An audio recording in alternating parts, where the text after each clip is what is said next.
A few weeks ago, I had the pleasure of attending a very important launch in Ancona on the east coast of Italy.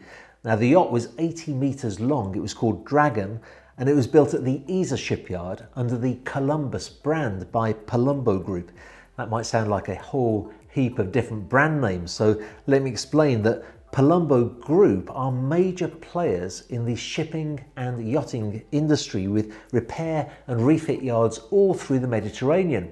Now, some years ago, they started building their own yachts under the Columbus brand, and they did a great job of it, building some beautiful 40-meter sports hybrid yachts, a 54-meter and a lovely 58-meter called Tiber. They went on to sell an 80-meter yacht, still under that Columbus brand, and they started to build it in their headquarters in Naples. Then, though, Palumbo Group purchased the shipyard and the brand, which was so famous for building beautiful yachts like Octo, Forever One and Kaloha. So they took that partially constructed 80-meter yacht to ESA and they finished building it there, and it looks like they did a fantastic job of it.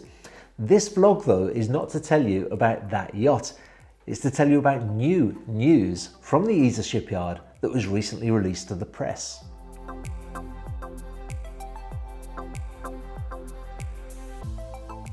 ESA's 100-meter CROSSBOW project shares its DNA with the 80-meter yacht that I saw launched, since they are both fruits of a collaboration of the shipyard with a design company called Hydrotech, headed by Sergio Cutolo.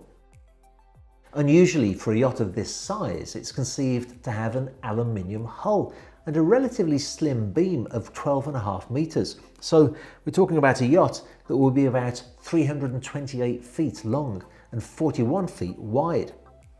This will still be a very large and spacious yacht, but by having a slimmer beam than the average yacht of this length and being built from a lighter material than the usual option of steel, it's clear that ESA's CROSSBOW is aiming at a sleek and sporty super yacht.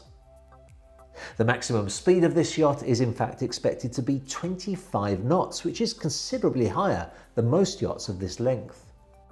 The benefits of building with an aluminium hull don't end there, though, since the forecast draft of the yacht is also considerably less than most yachts of this length. It is in fact 3.5 meters, so that's just under 11.5 feet.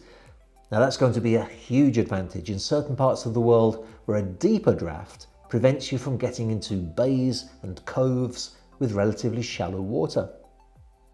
One feature I especially liked about this yacht, though, is this huge windshield that's prominent at the forward part of the superstructure.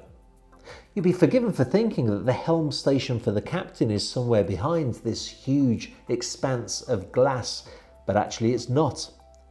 Behind the glass is a double-height atrium from where the owner and his guests will enjoy some pretty astonishing views, I would think, leaving the deck above for the captain's helm station.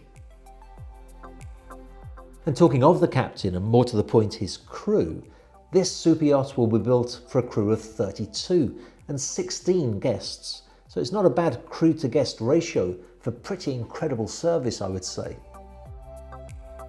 As one would expect for a yacht of this size, it offers everything that a yacht owner could possibly desire, and more.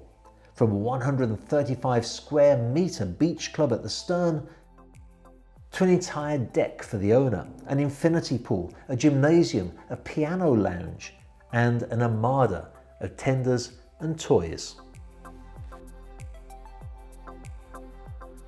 This is a very interesting development for ESA, and one that, in my opinion, has been made possible by their acquisition from Palumbo Group, who have significant experience in shipbuilding where 100-meter vessels are really not that unusual.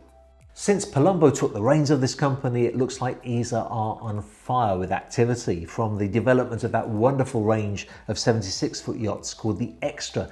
I made a video about that particular boat some time ago. If you haven't watched it, make sure that you do so immediately after this video. I'll put a link in the description below. But also, they've just launched a 43-meter yacht called Agora 3, announced the sale of a 45-meter from their Gran Turismo range. And when I was at the shipyard, it was buzzing with activity of yachts in various phases of construction. It is great that the yachting industry is back to being so vibrant again, and certainly for me and for my YouTube channel, it's keeping me very busy indeed. Next week, in fact, I'll be covering the launch and the delivery of two very important super yachts. But I'll also be covering some news that has a more direct effect on me, since it will see me flying off to the United States to film what should be a very special video of a very special yacht that my colleagues and I have just signed up for sale. So, if you're a yacht owner, a wannabe yacht owner, or just have a passion for yachting, do keep that passion alive by subscribing to my channel.